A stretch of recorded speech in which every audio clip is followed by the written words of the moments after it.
honre a Deus com o seu corpo. Sempre impressiona como Deus fala por meio da sua palavra.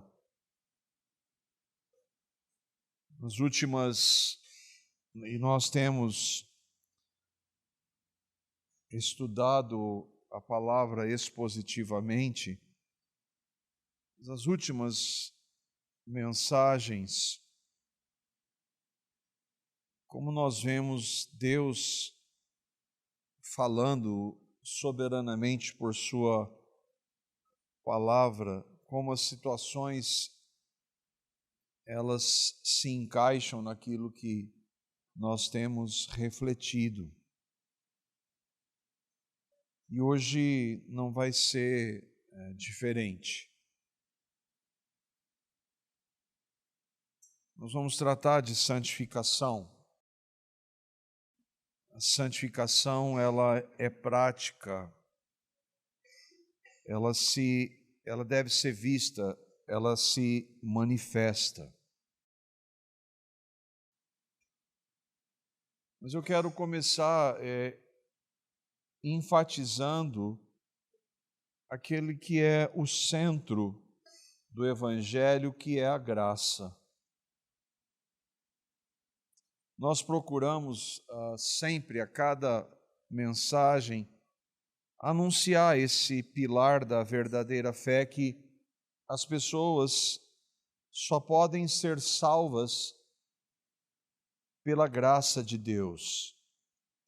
Qualquer evangelho ou Jesus que não se fundamenta no sola gratia ou somente a graça, qualquer Jesus ou evangelho que demande algum tipo de obra na justificação é um outro evangelho, é um evangelho falso. Essa semana eu estava ouvindo de um jovem e ele congregava em uma igreja bíblica, professava o evangelho da graça e aí ele se converteu ao catolicismo. Mas o fato é que o catolicismo, ele não crê e eles negam de maneira aberta somente a graça. O catolicismo, a maior religião do cristianismo, defende que é a graça mais alguma coisa, a graça mais as obras. Eu queria ver alguns textos que mostram que esse ensino ele é falso. A palavra claramente afirma isso. Eu quero ver alguns textos antes de nós entrarmos propriamente na reflexão em 1 Coríntios capítulo 6, Atos capítulo 15, verso 11. Aqui nós vemos os apóstolos que eram judeus convertidos do judaísmo para o evangelho, e eles estão falando dos gentios. E eles são muito claros em dizer lá no concílio de Jerusalém como eles foram salvos. Atos 15, 11, ele diz: cremos que fomos salvos pela graça do Senhor Jesus, como também aqueles, os gentios que ouviram o evangelho e foram salvos. Nunca ninguém foi salvo por uma outra forma que não a graça de Deus. Nunca houve a menor possibilidade de quem quer que seja ser salvo fora da graça. Romanos capítulo 3, verso 24, e é maravilhosa essa redundância, entre aspas, quando Paulo diz de maneira tão categórica, e não Paulo escreve, mas é o Espírito de Deus que dirigiu Paulo para escrever isso, sendo justificados gratuitamente por sua graça. mediante a redenção que há em Cristo Jesus. Gratuitamente por sua graça. Não há nenhuma participação do homem na justificação, nenhuma. Romanos capítulo 5, verso 20, e aqui nós temos parte na justificação, aqui nós temos uma parte bem enfática na justificação. Romanos capítulo 5, verso 20, a primeira parte do verso fala da nossa participação, e aí fala do que Deus fez. Romanos 5, 20 diz, onde abundou o pecado, superabundou a graça. Onde abundou o pecado? Na minha e na sua vida, de forma que nem eu nem vocês temos a menor ideia de quanto esse pecado abundou nas nossas vidas. Mas Deus nos salva pela sua graça. Romanos capítulo 11, verso 6, e aí Paulo, ele parece que está fazendo um contraponto em alguém que quer colocar graça mais obras, que foi a razão do concílio de Jerusalém, de alguns judaizantes estavam querendo colocar alguma coisinha, vamos colocar a circuncisão aqui, guardar um dia ali, não comer isso, aquilo, aí lá na igreja da Galácia a mesma coisa, e Paulo nunca negociou isso, e aqui então ele parece que ele está respondendo a alguém para dizer que se não é graça, se não é só pela graça, então não é nada. Romanos 11, 6, ele diz, se é pela graça, já não é pelas obras, do contrário, a graça já não é graça. Se não é pela graça, não é que ele está dizendo então é pelas obras, não, se não é pela graça, não tem jeito. Ninguém pode ser salvo por obediência à lei, ninguém vai ser justificado diante de Deus pelas obras da lei, porque é pelas obras da lei que nós sabemos que nós somos pecadores. 1 Coríntios capítulo 1, verso 4, mais uma das maravilhosas repetições aqui, ênfases na graça. 1 Coríntios capítulo 1, verso 4, nós passamos por esse texto há algum tempo. Paulo escreve, sempre dou graças a meu Deus a vosso respeito, a propósito da sua graça, da graça de Deus que vos foi dada. O que é dádiva? Graça em Cristo Jesus. Eu agradeço a Deus pela salvação, pela graça que Ele deu em sua graça. 1 Coríntios capítulo 15, verso 10, Paulo, que foi o grande apóstolo aos gentios, um homem usado tremendamente por Deus. E eu estava comentando outro dia com os irmãos, eu tive a oportunidade de visitar em Roma a capela onde Paulo muito provavelmente foi enterrado, e a estrutura é monumental, é linda aquilo, né? Mas aí você entra, aquele negócio gigante assim, você vai lá num lugar, tem um buraco assim, e naquele buraco pedras daquela de 2000 anos atrás, e ali provavelmente Paulo foi enterrado, né? Sepultado. E o pensamento que me veio à mente, falei assim, eu conheço esse homem. Eu nunca vi isso, mas eu conheço ele pelo tudo que Deus usou para escrever a sua palavra, a ênfase maravilhosa da graça de Deus. Olha o que Paulo diz, ele que foi o grande apóstolo, ele vai dizer, eu que sou, não, pela graça de Deus, eu sou o que eu sou. Se não fosse a graça, sabe o que ele estava fazendo na sua religiosidade, nas suas obras mortas? Perseguindo cristãos. Ele era um religioso de alta estirpe, indo para o inferno com toda a sua religiosidade, mas um dia a graça de Deus o alcançou. Gálatas capítulo 2, verso 21. Será que a Bíblia enfatiza a graça ou não? Eu poderia pegar outros aqui, a gente podia ficar a noite toda só lendo textos que falam da graça, do somente a graça, tão claro na Escritura. Gálatas capítulo 2, verso 21, não anulo a graça de Deus, pois se a justiça é mediante a lei, se eu sou aceito, justificado diante de Deus pelo que eu faço ou deixo de fazer, segue-se, pois, que Cristo morreu em vão. Cristo foi o único que obedeceu totalmente, e a obediência dele nos é dada pela graça. Se eu nego a graça, Cristo morreu em vão. E o texto que nós sabemos, deveríamos pelo menos saber de cor, que nós somos salvos pela graça, mediante a fé, Efésios capítulo 2, versos 8 a 9, um dos textos pilares da reforma. Porque pela graça sois salvos, mediante a fé, e isso não vem de vós, é dom de Deus, não de obras, para que ninguém se glorie. Enfim, quando um líder ou alguém religioso, ainda que cite a Bíblia e cite Jesus, nega que a salvação é somente pela graça e que o homem não pode e nem quer fazer algo para ser salvo.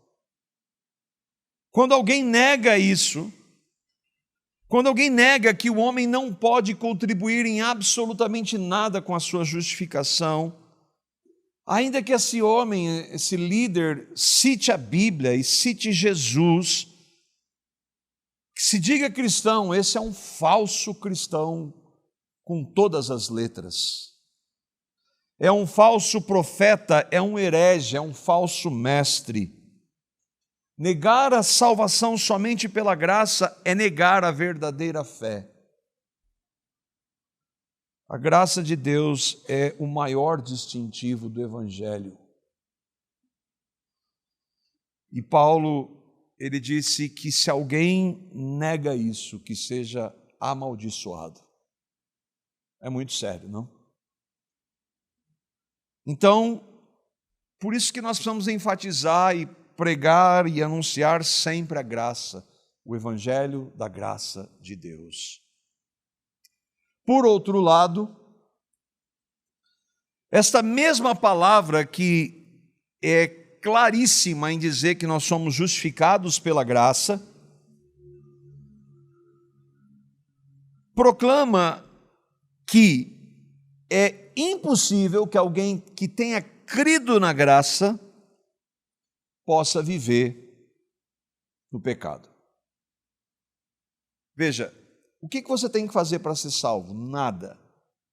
Você tem que obedecer lei para ser salvo? Não, você não tem, você não pode. Então, eu não tenho que fazer nada? Não, é salvo de graça mesmo? Sim, de graça. Então significa que se eu não faço nada para ser salvo, é só pela graça, eu posso então continuar na prática do pecado? Não. Se você crer na graça, você nem vai cogitar essa possibilidade. A graça de Deus não é, em hipótese alguma, pretexto, desculpa ou justificativa para uma vida no pecado, para uma vida de pecado. E aí, o apóstolo da graça vai falar lá em Romanos, capítulo 6, versos 1 e 2, esta verdade na NVT. Não, ele não falou na NVT, né? Ele escreveu em grego. Mas a gente está vendo aqui a nova versão transformadora. Olha o que ele diz.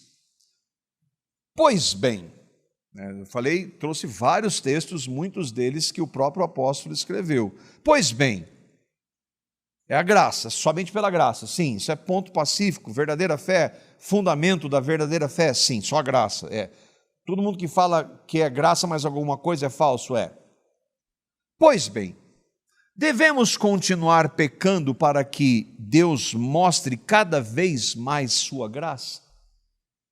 E aí ele diz, de maneira nenhuma, em hipótese alguma. É claro que não. Uma vez que morremos para o pecado, no corpo de Cristo na cruz, como podemos continuar vivendo nele? Então, é óbvio que alguém que creu verdadeiramente no Evangelho da graça de Deus, como diz Atos 20, 24, não pensa assim. Mas há pessoas que ensinam isso, e como? Sempre houve, faz 2000 anos que esse ensino está aí. Nós estávamos ouvindo o reverendo Augusto Breiner, e ele falando do Evangelho, maravilhosa pregação. Depois eu faço questão, foi 1h30 de pregação, olá Josemar, mas foi maravilhosa a pregação dele ontem à noite, assim que for colocado na página lá da Primeira Igreja, quero mandar para todos aqueles que não puderam estar. E ele fala que sempre houve duas distorções do Evangelho, o legalismo e a libertinagem. Sempre houve, sempre houve. E Judas, capítulo 1, verso 4, é o capítulo 1 porque é o único capítulo. Judas, o irmão de Jesus, filho de José e Maria, inspirado pelo Espírito, ele vai escrever e vai falar que há esses que distorcem a graça.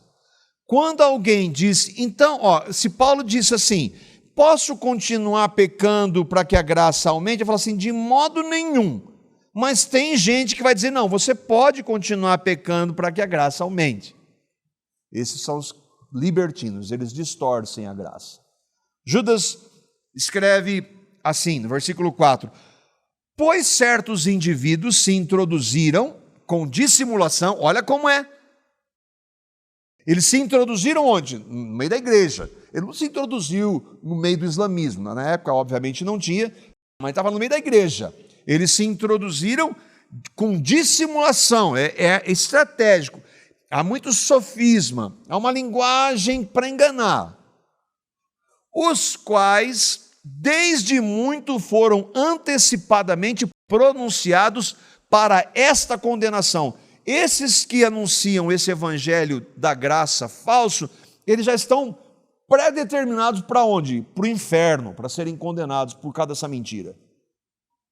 Homens ímpios que transformam em libertinagem a graça de nosso Deus e negam o nosso único e soberano e Senhor Jesus Cristo. Eles negam o senhorio de Cristo que muda vidas, que transforma vidas, que transforma caráter.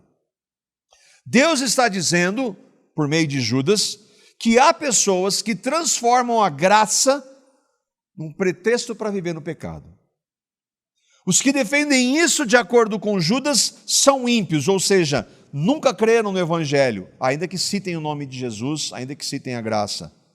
Eles estão debaixo de condenação, eles não são regenerados. Alguém que pensa e defenda isso, não creu no Evangelho da graça, não crê no verdadeiro Evangelho. Ele inventa um Jesus. Ele não creu no Evangelho. Mas por quê? Porque alguém disse não. Porque como nós vamos ver, Paulo vai dizer que nós somos habitados pelo Espírito Santo de Deus. E o Espírito Santo, pasmem, ele é santo. Santo não tem nada a ver com pecado. Santo não tem nada a ver com libertinagem. Santo não tem nada a ver com pretexto para pecar. Santo não tem nada a ver com a desculpa, não, mas eu fui salvo pela graça, mas não dá nada não, vou viver no pecado. Não é porque alguém diga, mas porque nós temos o Espírito Santo habitando em nós. E esse Espírito age no nosso coração, na nossa mente, na nossa vontade, no nosso caráter, gostos e vida. Tudo isso é transformado pela habitação do Espírito Santo em todos aqueles que creem no Evangelho da graça. Paulo disse lá, a graça de Deus, eu sou o que sou pela graça, e essa graça não foi vã para comigo, ela transformou a minha vida, transformou totalmente a vida daquele homem. E é disso então, e aí nós vamos entrar no texto, disso que nós vamos ver, de que a graça, o verdadeiro evangelho transforma como nós vivemos com este meio aqui que Deus nos deu, esse corpo para viver nessa realidade que nós estamos. 1 Coríntios, capítulo 6, nós vamos do verso 12 a 20, mas vamos caminhando aqui, tentando devagar no texto, não devagar no texto, né? Devagar no texto, vocês entenderam, né? Vamos caminhando para tentar compreender o texto. Essa foi boa, né? Foi excelente. 1 Coríntios, capítulo 6, versos 12 a 14, diz assim: todas as coisas me são lícitas, mas nem todas convêm. Todas as coisas me são lícitas, mas eu não me deixarei dominar por nenhuma delas. Os alimentos são para o estômago e o estômago para os alimentos, mas Deus destruirá tanto estes como aquele. Porém, o corpo não é para a impureza, mas para o Senhor, e o Senhor para o corpo. Deus ressuscitou o Senhor e também nos ressuscitará a nós pelo seu poder. Nós estamos caminhando lá nessa carta de Paulo para os irmãos lá de Corinto, a sua primeira carta, e após ele citar alguns pecados, nós vimos na semana passada, aqueles que cometem determinados pecados e vivem na prática deles não herdarão o reino de Deus, pecados que, se vividos sem arrependimento, levam ao inferno. Paulo então volta agora a tratar de alguns pecados sexuais. Nós já vimos isso. Sempre que a palavra fala de impureza, de impuro, está relacionado, na maior parte dos casos, a pecados sexuais. E é algo que a palavra trata com muita seriedade. Ele começa dizendo que todas as coisas me são lícitas, todas as coisas me são permitidas, elas são legítimas. Mas aqui a gente já precisa fazer uma ressalva. Alguns, eu já vi gente dizer que isso se aplica inclusive a pecado. Não. O pecado nunca é lícito, nunca é legítimo, nunca é permitido. Não, você pode pecar porque você está na graça. Nós acabamos de ver que não. Infelizmente, nós cometemos pecado, mas os pecados não são lícitos. Por exemplo, a relação sexual é legítima? Claro que é. Mas ela só é lícita entre um homem e uma mulher e somente no casamento. Fora disso, fora do casamento, entre um homem e uma mulher, a relação sexual não é lícita, ela não é permitida. A Bíblia é absolutamente clara, ainda que libertinos, lembra dos falsos lá que Judas, libertinos hoje dizem que pode. Por exemplo, um casal de namorados, pode? Pode nada, não pode. A Bíblia é clara em dizer que não é lícito, é pecado. Mas tem os libertinos, os que distorcem a graça em libertinagem, que dizem que sim. Mas a palavra é absolutamente clara em dizer que não. Dentro ainda do exemplo da sexualidade. Mas então, no casamento, eu posso tudo? Não, também não. Então, é lícito o sexo, a relação sexual dentro do casamento? Sim. Entre um homem e uma mulher? Sim. Mas tudo pode? Não. Nem tudo pode. E Paulo vai dizer, inclusive, que eu não posso me deixar dominar. A relação sexual dentro do casamento é algo bom? Sim. Mas aquilo não pode ser me dominar, é isso que ele diz. Eu não posso me deixar dominar por nenhuma das coisas que Deus diz que me são permitidas. Aí ele usa outro exemplo, os alimentos. Os alimentos são lícitos? É claro que sim. A religiosidade é que coloca limites, que você pode ou não pode. Mas Deus não falou no Antigo Testamento que não podia comer determinado? Sim, mas ele disse que aquilo era sombra da realidade que veio em Cristo. Agora pode comer qualquer coisa, até carne de porco. Eu tenho dúvida se pode comer, eu estou meio em dúvida. Não, brincadeira à parte, é claro que pode. Em Cristo pode. Mas a religiosidade diz que não. Tem muito religioso em nome de Jesus dizendo que não pode comer. E onde ele pega isso? No Antigo Testamento. Sendo que o Novo Testamento é absolutamente claro, e Jesus, inclusive, apareceu para Pedro para falar: pode comer tudo que eu estou colocando aí. Eu garanto. E é interessante que quando Jesus manda, ele fala assim: não, Senhor, que não, Senhor. Se eu sou Senhor, você não fala não para mim. Então, o alimento é lícito? Sim, mas eu não posso me dominar por eles, porque então, Gálatas capítulo 5, 21, fala do pecado da glutonaria. O alimento é lícito? Mas se ele me dominar, se eu viver em função disso, do pecado, é glutonaria. Então eu não posso. Então é isso que Paulo está dizendo. Tudo me é lícito em Cristo, mas nem tudo convém.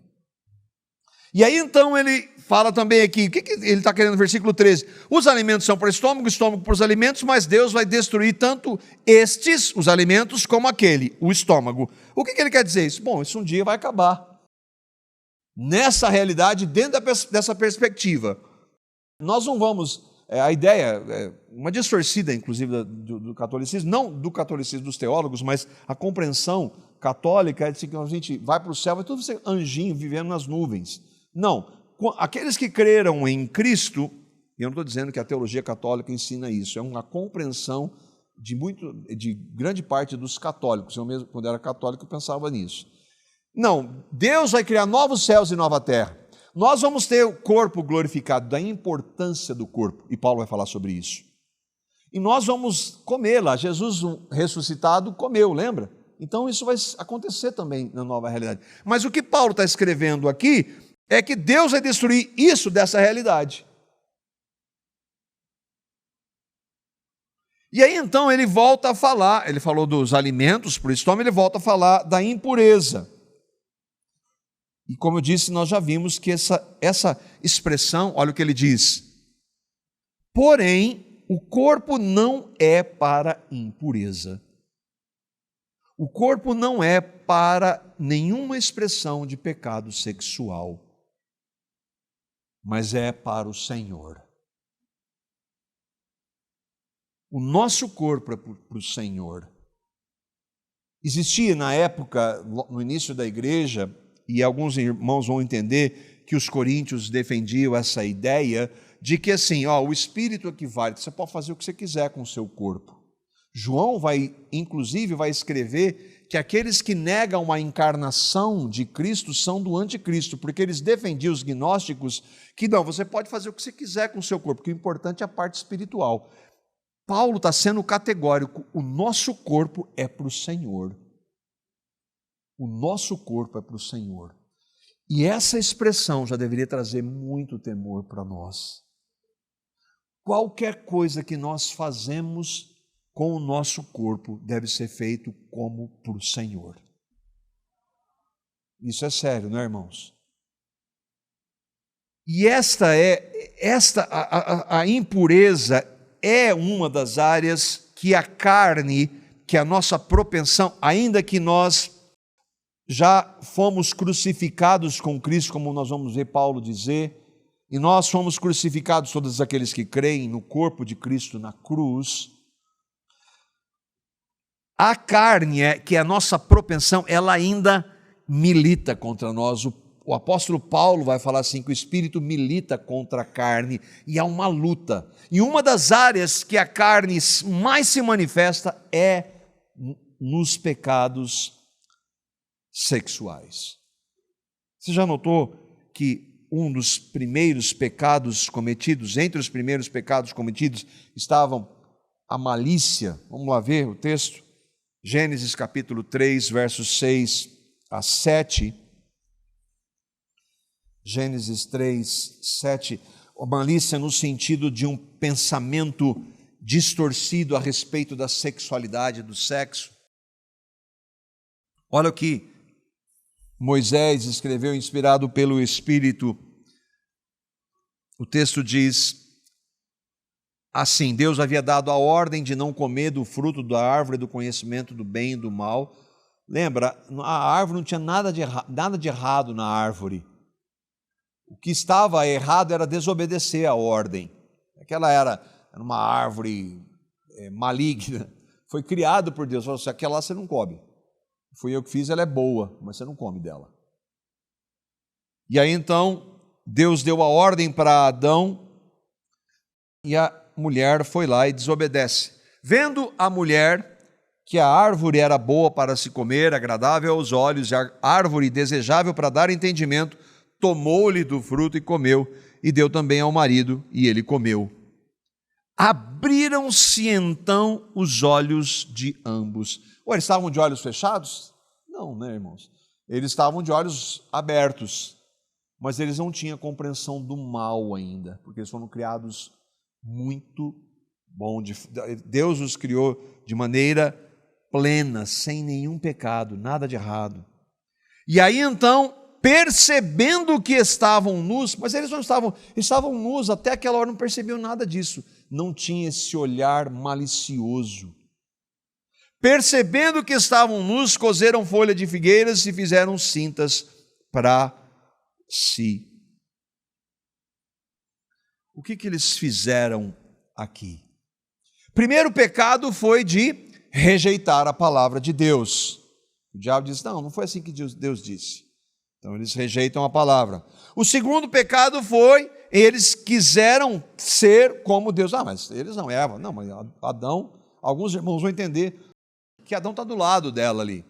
Mas se não estava, e comeu depois, ele foi pecador do mesmo jeito. Ele era responsável. Aliás, ele tinha que estar cuidando da esposa dele. O segundo pecado, então, foi querer ser como Deus. E o terceiro foi esse. Eles perceberam que estavam sem roupa. Mas havia alguma coisa de errado?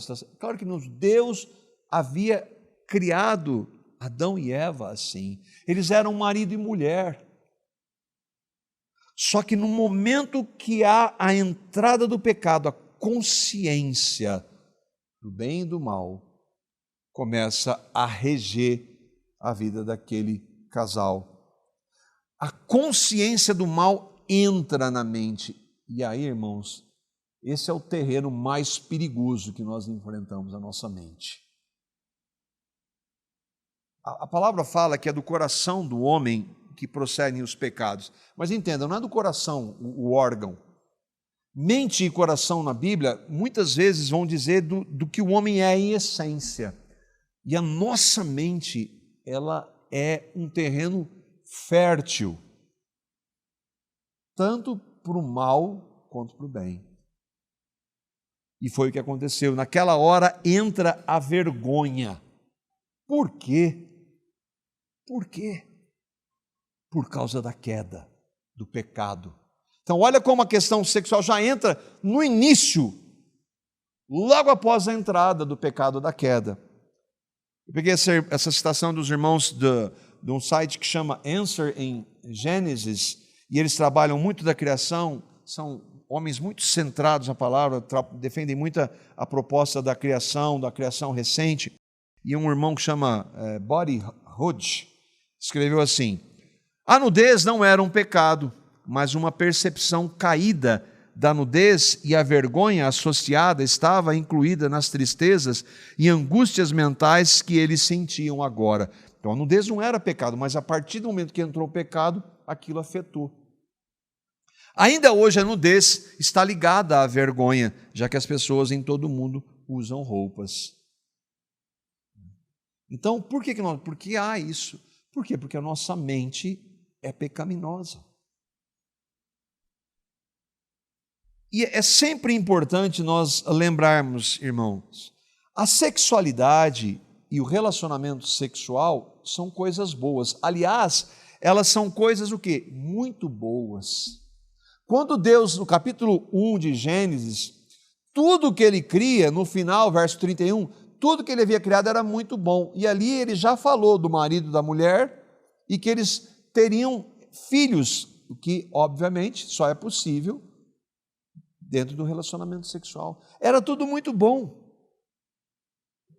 A religiosidade, ela enfatiza, e alguns aí, havia até o mito de que o fruto no jardim era o sexo. O fruto não é o fruto, era o sexo. O pecado foi em ter relação sexual, que é uma distorção. Deus criou o relacionamento sexual. O sexo, dentro dos seus princípios, como nós vimos no início, ele é algo maravilhoso, porque Deus criou. Deus pode criar qualquer coisa ruim? Não. Mas o pecado distorceu tudo, tudo,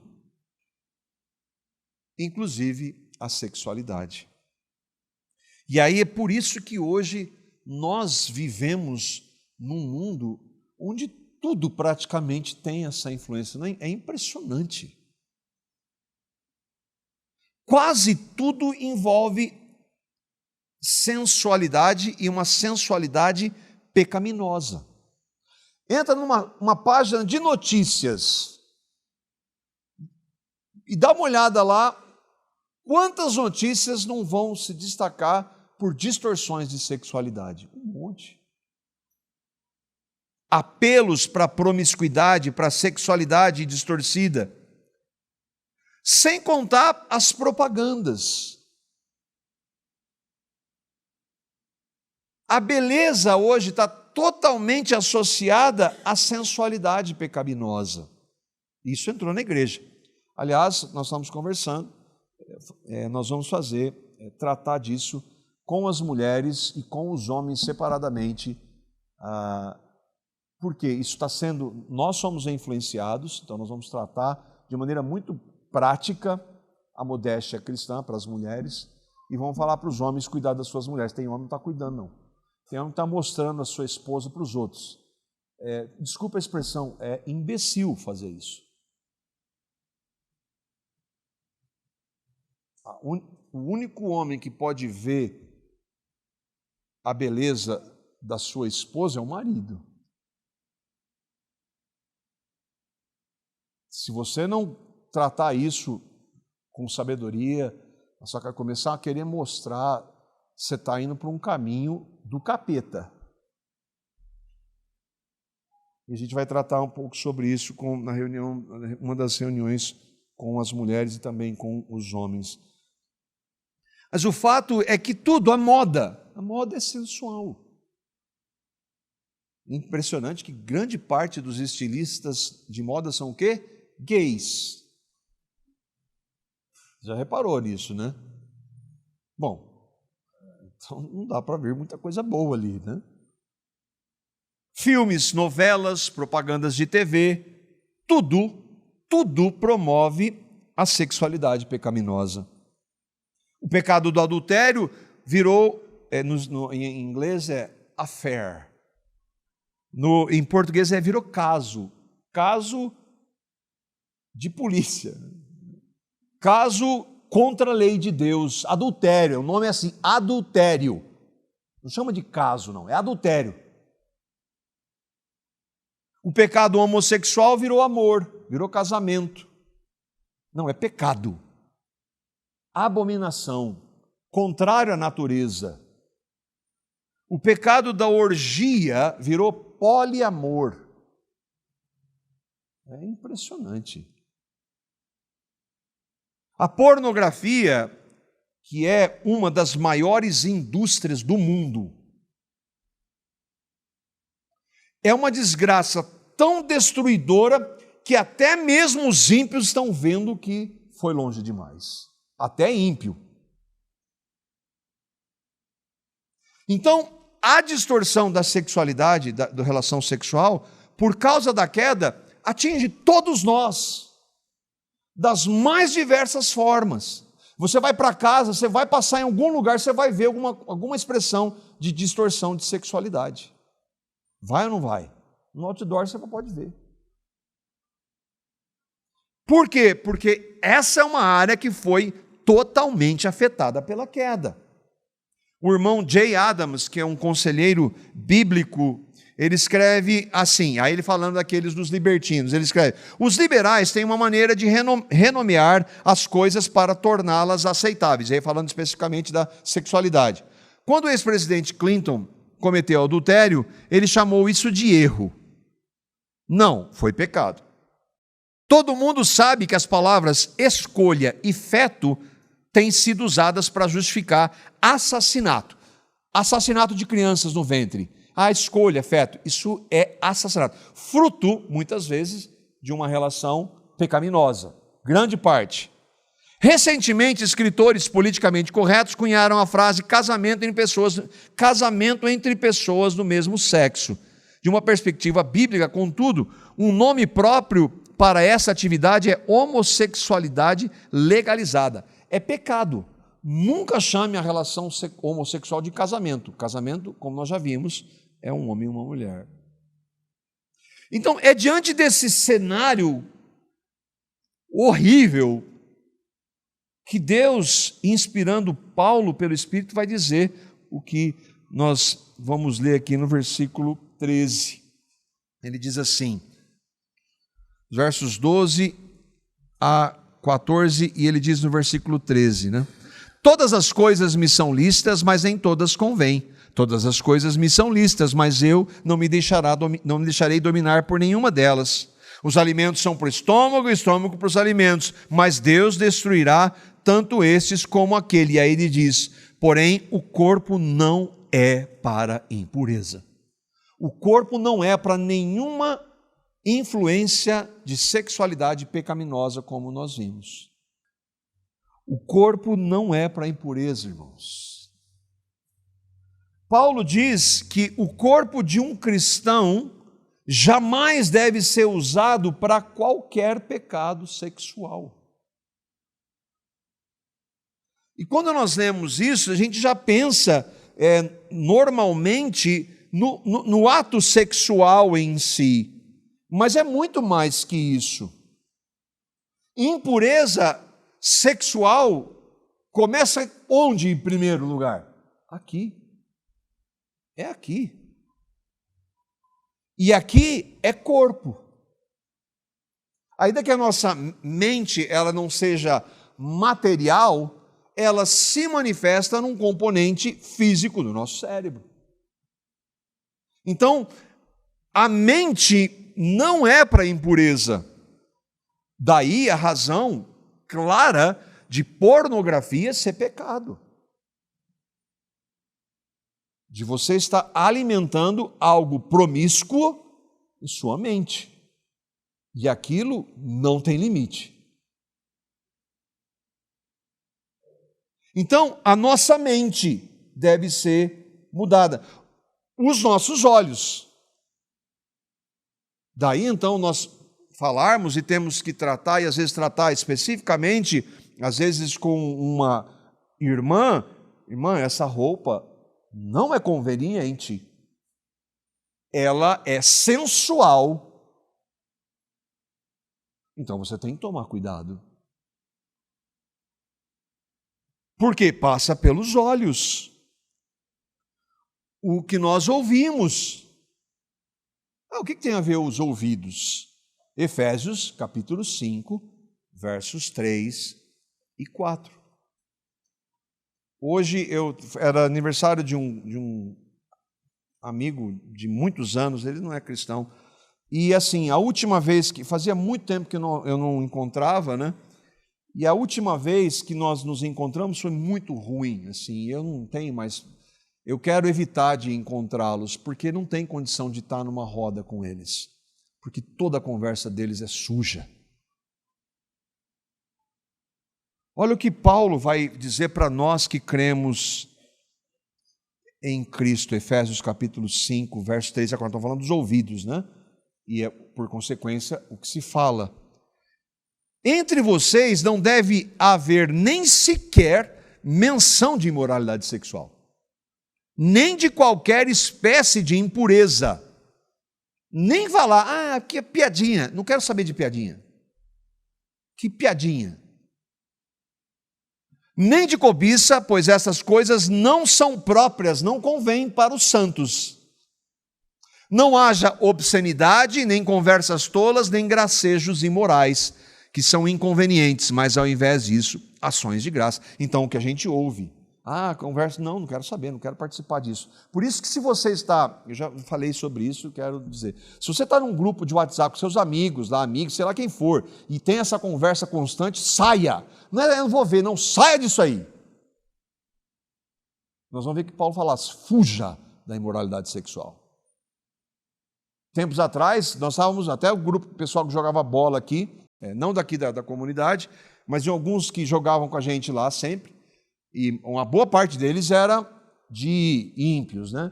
E aí eles colocaram lá, aí começa, grupo de homem pode saber, ímpio então vai ter lixo. Aí colocaram, já saí. Aí numa época lá do jogando basquete com os amigos, essa mesma turma, colocaram, começou no grupo lá, um monte de gente, começou a botar a imoralidade, já saí. Daí um deles lá, ingenuamente, falou assim, mas volta lá e tal. Eu falei, não, cara, não dá, isso aí não convém, eu não quero. Não, eu vou falar com eles. Vai falar com ele. Aí tá bom, falou com eles, né? Colocou eu de novo, no outro dia está colocando a mesma coisa. E você vai ficar lá? É claro que não. Eu vou orar para ver se... Não, você não vai orar, você não pode ficar nesse tipo de lixo. Não é o que a palavra de Deus está dizendo? Eu vou ganhar meu amigo para Cristo. Vendo lixo. A pornografia é isso. Ainda que não haja o contato físico, ver pornografia envolve a mente. E aquela sujeira fica na mente. E fica por muito tempo, infelizmente. Sim, há perdão quando nós nos arrependemos e pedimos perdão, mas dentre as consequências está aquele lixo ficar na mente. E muitas vezes você vai ter que repreender aquele pensamento que às vezes vem. O sexo pervertido que há nos filmes pornográficos vão gerar o quê? Tentações. Um homem que começa a ver uma mulher que começa a ver aquilo, ali é perversão do início ao fim, é tudo pervertido, sujo. Dinheiro que envolve drogas, tráfico de drogas, morte, assassinato, o que tem de mais lixo está na indústria pornográfica. E isso quem diz não é crente, são eles mesmos. E aí você vai lá colocar os seus olhos, o homem e a mulher. Daqui a pouco você vai trazer isso para o seu leito, que deve ser sem mácula. Por isso que isso precisa ser tratado na raiz. Paulo está dizendo que todo o nosso ser foi salvo para o Senhor. A ressurreição, a nossa ressurreição, ela vai ser o quê? Física. Deus vai nos ressuscitar, nós vamos ressuscitar com um corpo glorificado. Então Paulo está mostrando a importância disso para nós. Essas são razões, algumas razões pelas quais o pecado da impureza é grave. Sem contar, e todos nós sabemos, que afeta as pessoas que nós estamos à volta. Às vezes o nosso cônjuge, às vezes os nossos filhos, às vezes irmãos. Mas há outras razões. Olha o que Paulo vai dizer, voltando lá para o texto de 1 Coríntios, os versos 15 a 17.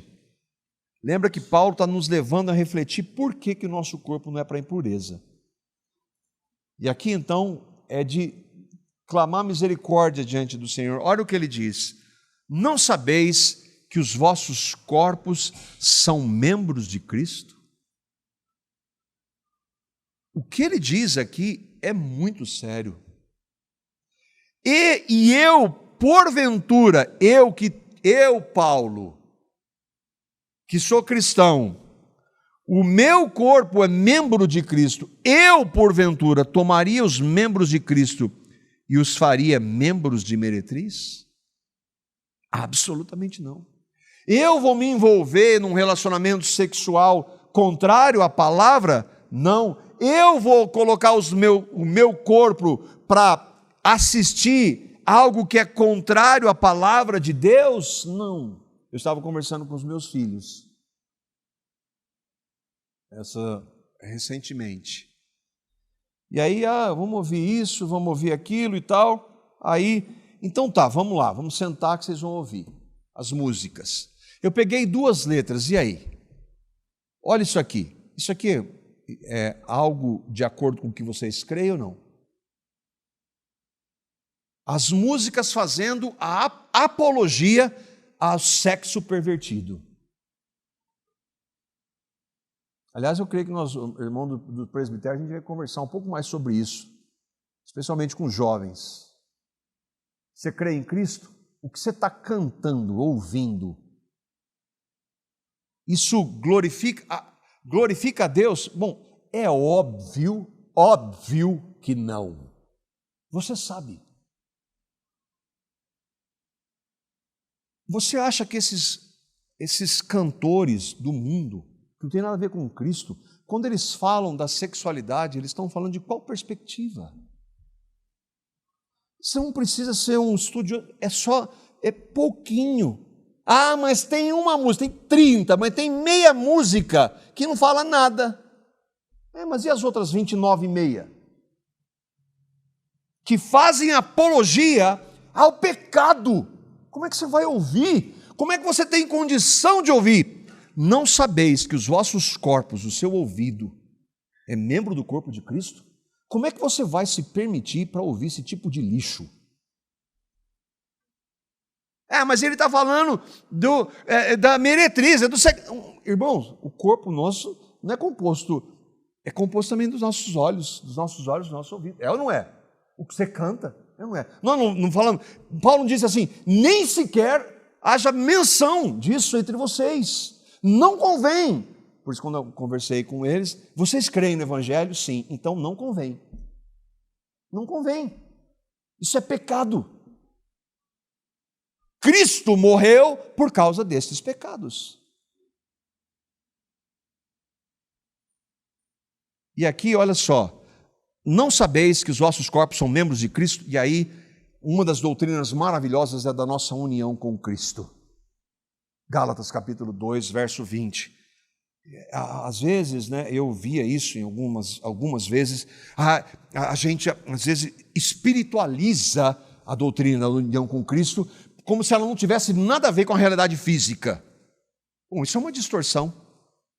Ela tem tudo a ver, que é o que Paulo diz. Nós somos membros do corpo de Cristo. Olha o que Paulo diz. Eu estou crucificado com Cristo. Como, Paulo? Pela fé. Verdade ou não? Eu estou lá na cruz. Quando Paulo escreveu isso 30 anos depois de Jesus, ele estava na cruz pregado? É claro que não. Ele estava espiritualmente. Verdade ou não? Eu estou pela fé crucificado com Cristo. Mas isso afeta espiritual? Não. A vida que agora eu vivo está com base nisso. Então, se eu creio mesmo nisso, isso se manifesta na minha vida aqui agora. Eu estou crucificado com Cristo e vivo, não mais eu, mas Cristo vive em mim. E a vida que eu agora vivo aqui, na carne, nesse corpo, vivo pela fé no Filho de Deus, o qual me amou e a si mesmo se entregou por mim. Então, eu não posso, estou crucificado com Cristo. Aí lá a realidade é espiritual, é etéreo, é uma coisa... Não, e aqui não se manifesta, não. Então você não está crucificado com Cristo coisa nenhuma. Você sabe o versículo de cor, mas você não vive. Ixi, eu conheço gente assim, hein?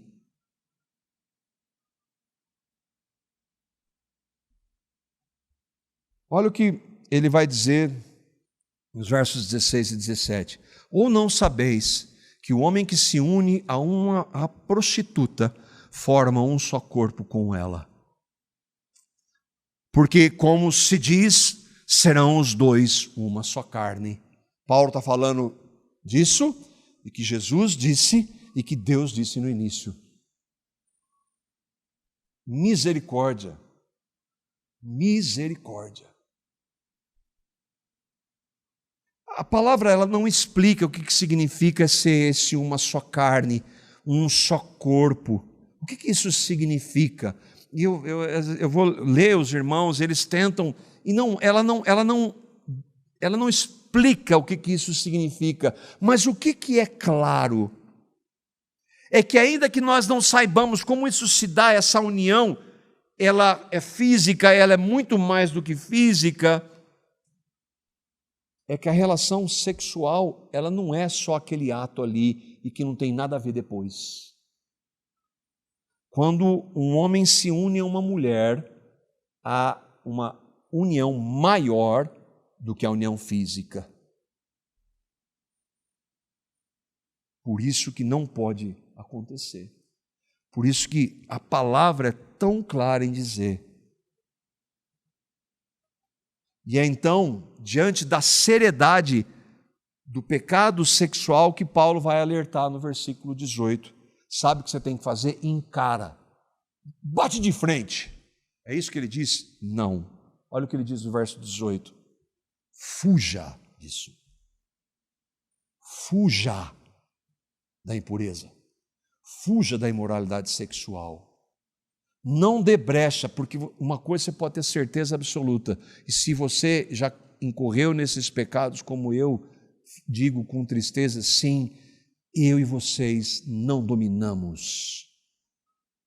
Por isso que Paulo está para fuja disso, porque senão você vai cair.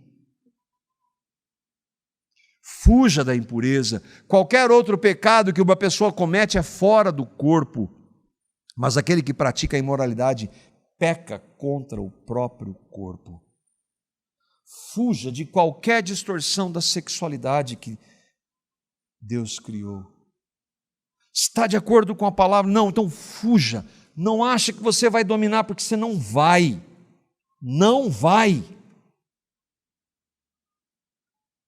Fuja da sensualidade. Fuja da pornografia, da fornicação. Fornicação é a palavra usada para um relacionamento sexual entre um homem e uma mulher que não são casados, pecado contra Deus. Fuja do adultério. Fuja do sexo distorcido dentro do casamento. O leito deve ser sem mácula. Fuja do homossexualismo. Não tente, não, eu domino, você não domina nada. Fuja. É claro ou não o que Paulo está dizendo? E ele está falando para quem tem o poder para fugir, que são aqueles que creram no Evangelho. Naturalmente, o homem não quer fugir. Mas quando eu creio em Cristo, porque Cristo habita em mim, na pessoa do Espírito Santo, Ele vai me dizer, não faça isso. E a minha resposta é, Senhor, me capacita aí, vou embora. Fuja. Não, Senhor, no seu poder eu vou dominar. Você não vai dominar. Você está desobedecendo a palavra. Fuja para que você não peque. Ah, mas eu não tenho nem condição. Pois é, por isso que Jesus falou assim, sem mim você não consegue nada. Então ande comigo, que eu vou te dar sensibilidade para quando você for tentado, porque você vai ser. Tentação não é pecado, né? A tentação não é pecado. Então você vai ter. Mas se você der brecha, e você e eu damos brecha quando nós não estamos em comunhão, a brecha vai levar ao pecado. E aí então Paulo encerra os versos 19 a 20. Ele novamente fala dessa importância da nossa união com Cristo. Ele diz, acaso não sabeis que o vosso corpo é santuário do Espírito Santo que está em vós? Santuário do Espírito Santo que está em vós, o qual tendes da parte de Deus e que não sois de vós mesmos. Lembra que ele falou assim, o corpo é do Senhor, o meu e o seu corpo não nos pertence mais. Eu não faço o que eu queria fazer antes de crer, agora eu quero, Senhor, o meu corpo, a minha vida, o meu ser está nas tuas mãos, eu quero fazer a tua vontade, eu quero viver para o Senhor, viver para a sua glória, glorificai a Deus com o seu corpo, honrar é isso. Por quê, Paulo? Porque vocês foram comprados por preço. Agora, pois, glorificai a Deus no vosso corpo. Você creu em Cristo? Você creu porque Cristo resgatou você da condenação do inferno. Eu e vocês éramos escravos, mas Ele foi lá e pagou a nossa redenção, a nossa libertação da escravidão do pecado. Nós agora que cremos em Cristo não somos mais escravos como nós éramos. E pelo poder do Evangelho nós podemos viver vidas santas dentro dessa área da sexualidade. Quando uma pessoa é convertida a Cristo, na mesma hora o Espírito Santo que converte essa pessoa passa a habitar nela. Lembra que nós podemos entristecer o Espírito. Quando eu e vocês pecamos, o Espírito não sai da gente. Pensa nisso. Ele não vai embora. Ele está ali. É sério ou não, irmãos? Isso deve trazer temor diante de nós. Sabe por quê? Porque o mesmo Espírito ele fala, não vá por isso. Eu e vocês, nós nunca vamos ser tentados além do que a gente pode suportar, a palavra diz. E além disso, o Espírito Santo nos orienta e nos comanda. Mas, infelizmente, às vezes nós desobedecemos. O Espírito Santo está em nós. Nós podemos entristecê-lo. A razão é o amor a Ele. Lembra? Você me ama, me obedeça. Mas isso só é real para aqueles que creram no Evangelho. Você creu no Evangelho? Você tem certeza absoluta? A Bíblia diz, e nós vimos o texto de Gênesis, que Deus criou tudo muito bom, maravilhoso. E aí Ele deu uma ordem para aquele primeiro homem, para aquele casal, e então aquele primeiro casal desobedeceu. Ali entrou o pecado. E eles são os nossos pais, por causa deles nós nascemos em pecado, todos nós somos pecadores. E nós não podemos mais mudar isso. Mas Deus enviou seu Filho para tratar com pecadores, com todos aqueles que nele creem.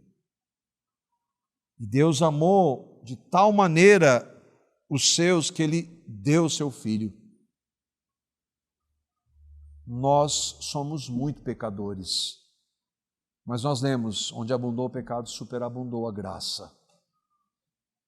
Por mais pecadores que nós sejamos ou tenhamos sido, há perdão em Cristo.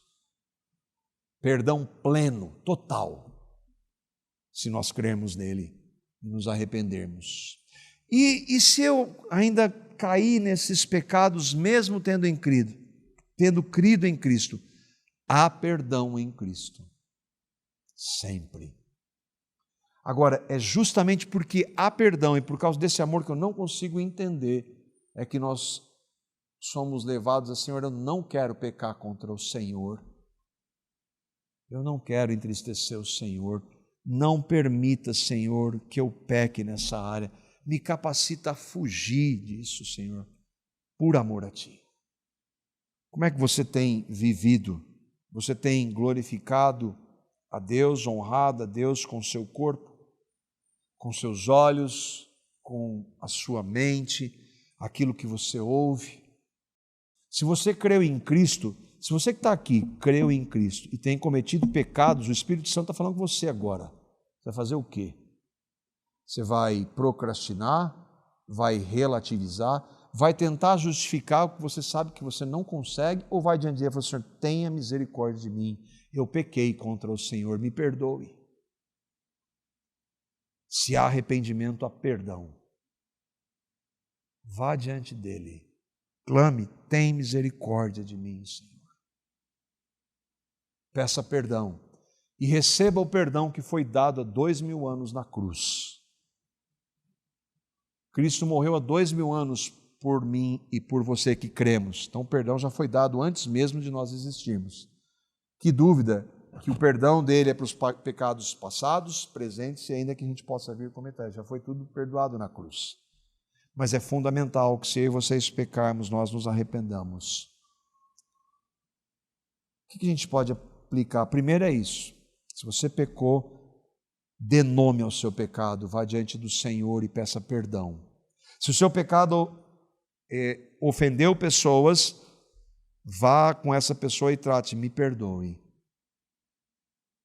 Depois, busque o Senhor, ande em comunhão, para que, pelos meios da graça, Ele conceda vitória, porque senão você vai continuar naquela vida de, eu pequei, peço perdão, pequei, peço perdão. Não, vá diante do Senhor, na busca do Senhor, na força do seu poder, para que Ele te conceda vitória, para que você não viva mais desta forma. E por último, renove a sua mente. Eu citei alguns exemplos aqui. Isso é muito duro. Irmãos, estou falando com conhecimento de causa. Tem coisas que você tem que cortar na raiz. Há situações que você tem que cortar na raiz. Porque você não vai dominar aquilo se você não cortar. Que o Senhor conceda graça para mim e para você. E nos capacite a fugir da impureza por amor a Ele.